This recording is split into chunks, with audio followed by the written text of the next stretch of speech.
The first thing she heard was the silence. Not the soft silence of dawn or the peaceful hush after snowfall, but the kind that comes when something meant to be there is suddenly gone. No wheels creaking, no oxen snorting, no children crying, no men shouting orders, just the wind dragging dust across the empty prairie like a whisper of abandonment. Nita rose from behind the cluster of sagebrush where she had hidden through the night. Her dark braid was stiff with dried blood, her ankle swollen from the chain that had bound it to a wagon wheel. The chain was gone now, cut loose. They had freed themselves of her. The wagon train had moved on.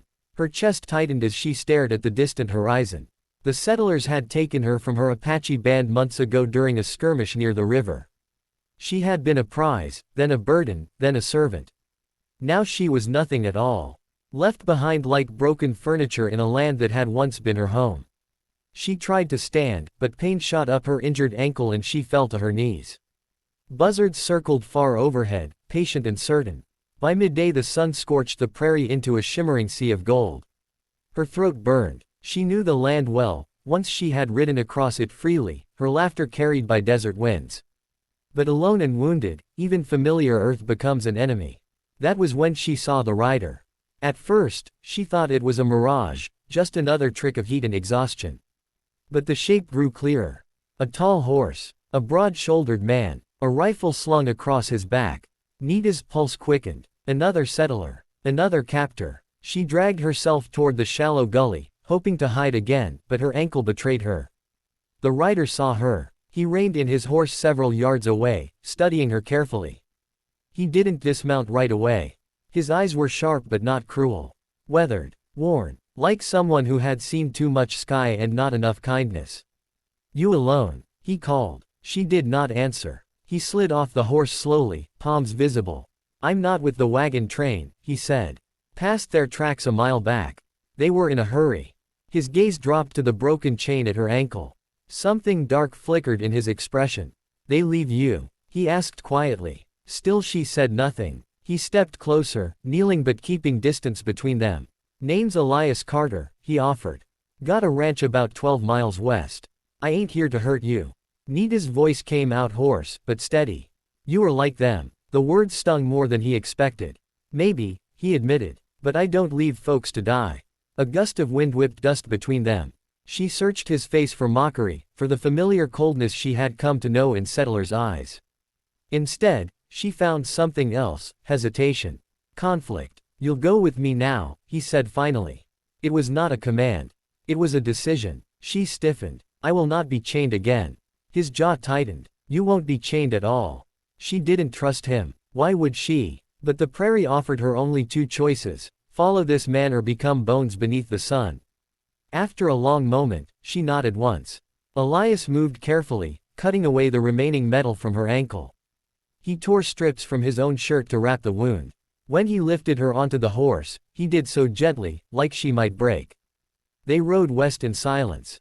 Elias's ranch was modest: a weathered cabin, a red barn leaning slightly to one side, a well, and acres of grazing land stretching to low hills.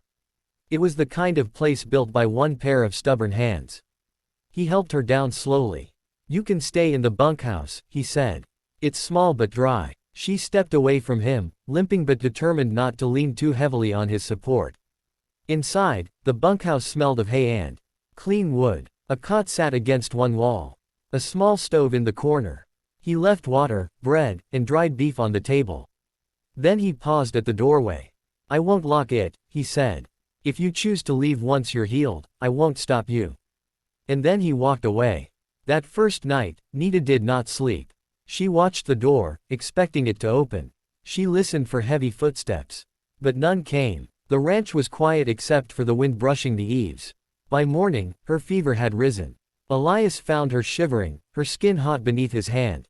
Infection had set in. He cursed softly under his breath and worked quickly, boiling water, cleaning the wound, grinding herbs he kept for livestock injuries.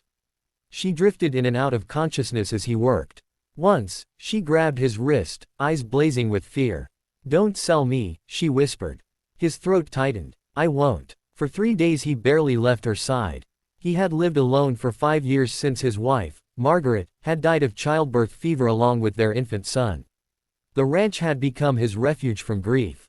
He spoke little, worked hard, and kept his distance from town. Now, tending to this wounded Apache woman stirred something he had buried long ago, a purpose beyond survival. When Nita's fever finally broke, she woke to find him asleep in a chair beside her cot, hat tipped over his face. She studied him. He was older than she had first thought, mid-30s perhaps, with lines etched around his eyes. His hands were rough, scarred. A man shaped by labor, not cruelty. She rose carefully, testing her ankle. The pain had lessened. Elias stirred at the sound. "You should be resting," he said, rubbing sleep from his eyes. "I have rested enough." He nodded slowly. "There's stew on the stove." Over the next week, an uneasy rhythm formed between them.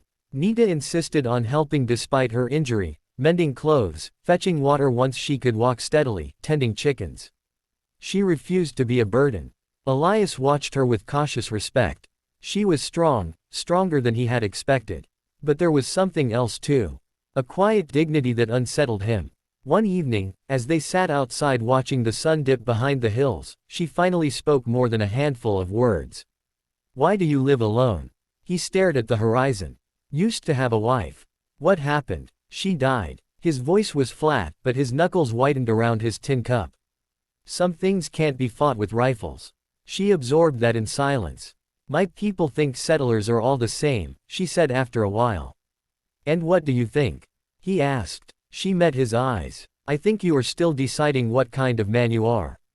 The words lingered between them long after the light faded. But peace on the frontier is fragile. 2 weeks later, riders appeared at the edge of the ranch. Nita saw them first, 3 men from the wagon train she recognized instantly. The leader, a heavy-set man with a bristling mustache named Harlan Pike, had been the one who ordered her chained. Elias stepped onto the porch, rifle in hand. "Well, I'll be," Harlan called out with a grin. "Looks like you found our runaway." "She ain't yours," Elias replied calmly. Harlan laughed. "Bought and paid for labor. She ran off during the night. Wagon trains moving toward California. We came back for what's ours." Nita's stomach twisted. Elias's voice hardened. "She was left behind." "Same difference," Harlan sneered. "Hand her over." Silence stretched tight as a wire. Nita felt the old fear clawing up her spine. She expected Elias to step aside. It would be easier. Safer. Instead, he stepped forward. "She's staying," he said. Harlan's smile faded. "You looking for trouble, Carter?" "Not particularly," Elias answered, cocking his rifle. "But you'll have to shoot. Me first." The wind held its breath. For a long, dangerous moment, it seemed blood would stain the dust. But Harlan spat to the side. "This ain't worth it. Plenty of other help along the trail." He glared at Nita. "You'll regret siding with them." Then they turned their horses and rode away. Nita's legs gave out. Elias caught her before she hit the ground. "You didn't have to," she said, voice trembling.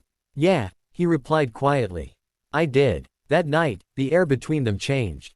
Trust, fragile and new, began to take root. Yet danger had only begun to circle. Word would spread in town that Elias Carter had taken in an Apache woman. Not as a prisoner. Not as hired help. But as someone under his protection.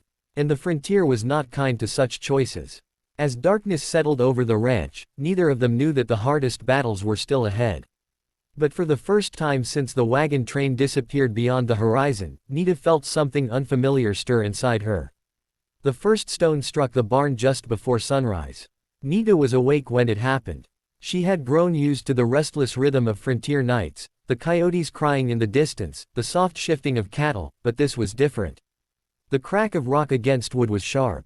Deliberate. Elias was already moving when she stepped outside. Another stone hit the porch post, splintering it. Inside, he ordered quietly. "I will not hide," she said. He looked at her, really looked at her, and saw that she meant it. 3 men stood near the fence line. Townsmen. Not riders from the wagon train this time. Nita recognized one of them from the general store when she had accompanied Elias days earlier. The whispers had followed them like smoke. "You think we don't see what you're doing, Carter?" one of them shouted. "Harboring savages." Elias's jaw tightened. "She has a name. Don't matter." Another stone flew. It missed. Elias stepped off the porch, rifle in hand but lowered. "You got something to say it plain." The tallest of the three spat into the dust. Sheriff says this town don't want trouble. And trouble follows her kind. Nita's spine stiffened. She stepped forward despite Elias's subtle motion to stop her. My kind, she repeated. The men faltered, surprised she spoke English so clearly. You steal land, she said, voice steady though her heart pounded. You take children. You chain women. But I am the trouble. Silence fell heavy. The men shifted uneasily. Bigotry was easier when its target was silent. Go back where you came from, one muttered. This is where I came from, she replied. Elias moved to stand beside her, not in front. This ranch is mine, he said evenly. Anyone sets foot on it without invitation, I'll treat 'em like trespassers. The threat was quiet, but real. The men weighed their pride against the possibility of lead. Finally, they backed away. This ain't over, the tall one warned. No, Elias agreed. It ain't. When they were gone, Nita exhaled shakily. You could have let them send me away, she said. And send you where? He asked. She had no answer. That afternoon, Elias rode into town alone. Nita watched him disappear down the dusty trail, fear gnawing at her chest. She hated that he bore the weight of her presence in a place that had never truly accepted him even before she arrived. Elias had always been considered different. Too quiet, too withdrawn. Since Margaret's death, he had avoided church gatherings, saloon nights, and town gossip. He traded, nodded politely, and returned to his land. But now he would face them head-on. Inside the small sheriff's office, Sheriff Dalton leaned back in his chair, boots propped on his desk. Heard there was a little excitement at your place, Dalton said. 3 men throwing rocks ain't excitement, Elias replied. It's cowardice. Dalton sighed. You know how folks feel. I don't much care how they feel. They're scared. Of a wounded woman. Elias's voice sharpened. Dalton hesitated. Of change. Elias leaned forward. She stays. And if anyone crosses my land again, I won't wait for stones. Dalton studied him carefully. You planning to marry her? The question caught Elias off guard. I ain't said that. But you're thinking it. Elias didn't answer. Dalton lowered his boots. If you do, make it lawful. Town might grumble, but law's law. Otherwise they'll keep testing you. Elias rode home under a sky heavy with dust and thought. When he arrived, he found Nita by the well, drawing water with careful movements. You're back, she said softly. He nodded. They stood in silence for a long moment. I need to ask you something, he began. Her body tensed. Not like that, he added quickly. She relaxed slightly. He removed his hat, running a hand through his hair. If I ask you to marry me, it would be to give you protection under the law. So no one can claim you as property again. So this land becomes yours too. Nita stared at him. You would do that for me? She asked. He hesitated. It wouldn't be only for that. Her breath caught. I don't pity you, he continued. And I don't own you. But somewhere between tending that ankle and standing on that porch this morning, I realized this ranch don't feel so empty anymore. Her heart pounded louder than any stone against wood. In my tribe, she said slowly, marriage is not a shield. It is a joining of spirits. He met her gaze steadily. That's what I'm offering. She turned away, staring at the wide horizon. My people would say I betray them. I won't ask you to forget who you are, he said. Or where you come from. Silence stretched. When I was a child, she whispered, my mother told me that sometimes the Creator sends us down a river we did not choose. We can drown fighting it. Or we can learn its current. She faced him again. I will not be your possession, she said firmly. You won't. I will speak my language in this house. You will. I will teach our children who they are. Something softened in his eyes. I'd like that. She stepped closer. Then yes, she said. He let out a breath he hadn't realized he was holding. Their wedding was small. Sheriff Dalton officiated on the ranch porch 3 days later. No church bells. No white dress. Nita wore a simple blue cotton dress Elias had purchased in town. Around her neck she tied a small leather pouch containing a bead from her mother's necklace, the only piece of her past she still carried. 2 ranch hands from neighboring land attended quietly. Most of town stayed away. When Dalton declared them husband and wife, Elias didn't hesitate. He kissed her gently, as if asking permission even in that moment.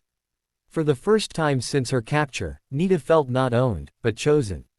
But the frontier does not surrender prejudice so easily. Winter came hard that year. Snow blanketed the plains in unforgiving white. Cattle grew thin. Supplies ran low. One night, a fire broke out in the barn. Nita smelled smoke first. She shook Elias awake. Flames licked up the dry wood faster than thought. Elias rushed to release the horses while Nita formed a bucket line from the well, her fingers going numb in the freezing air. The blaze raged too fiercely. By dawn, half the barn lay in blackened ruin. Elias stood in the snow, staring at the damage. This wasn't lightning, Nita said quietly. He nodded grimly. Kerosene. They both knew what it meant. The message was clear: you are not welcome. Despair threatened to settle over them like the ash now covering their land. But Nita stepped forward. In my tribe, she said firmly, when enemies burned our lodges, we built stronger. Elias looked at her, really looked at her. She wasn't fragile. She wasn't a victim waiting to be rescued. She was a survivor. Together, they rebuilt. It took weeks. Their hands blistered. Their backs ached. Some neighbors refused to help. But a few did. Quietly. Without fanfare. One evening, as they hammered the final board into place, Elias paused.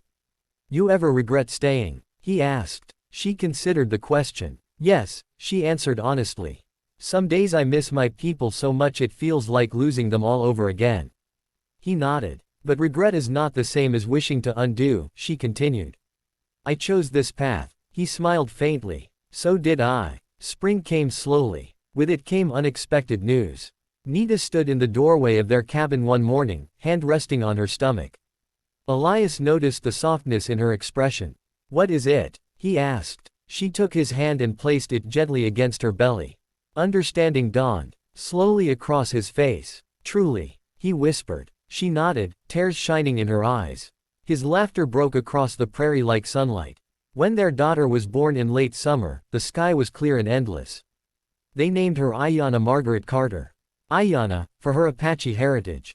Margaret, for the woman who had shaped Elias's heart before.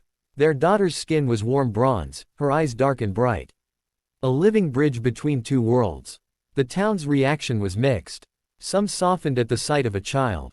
Others hardened further. But something had shifted. When a drought struck the following year, Elias and Nita opened their well to neighboring ranchers without charge.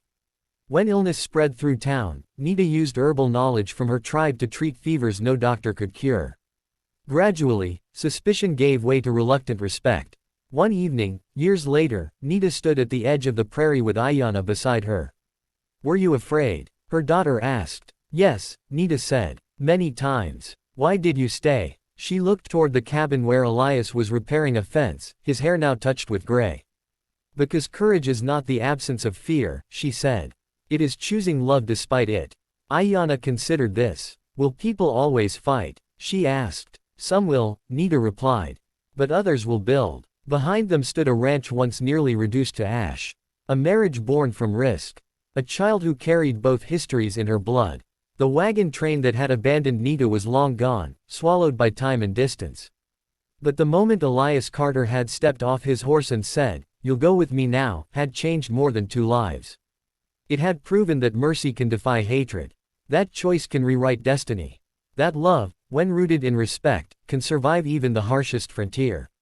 As the sun dipped below the horizon, Nita closed her eyes briefly, offering silent thanks to the Creator, for the river she had not chosen, and for the strength to follow its current without drowning. Beside her, her daughter laughed. And in that sound was something stronger than prejudice.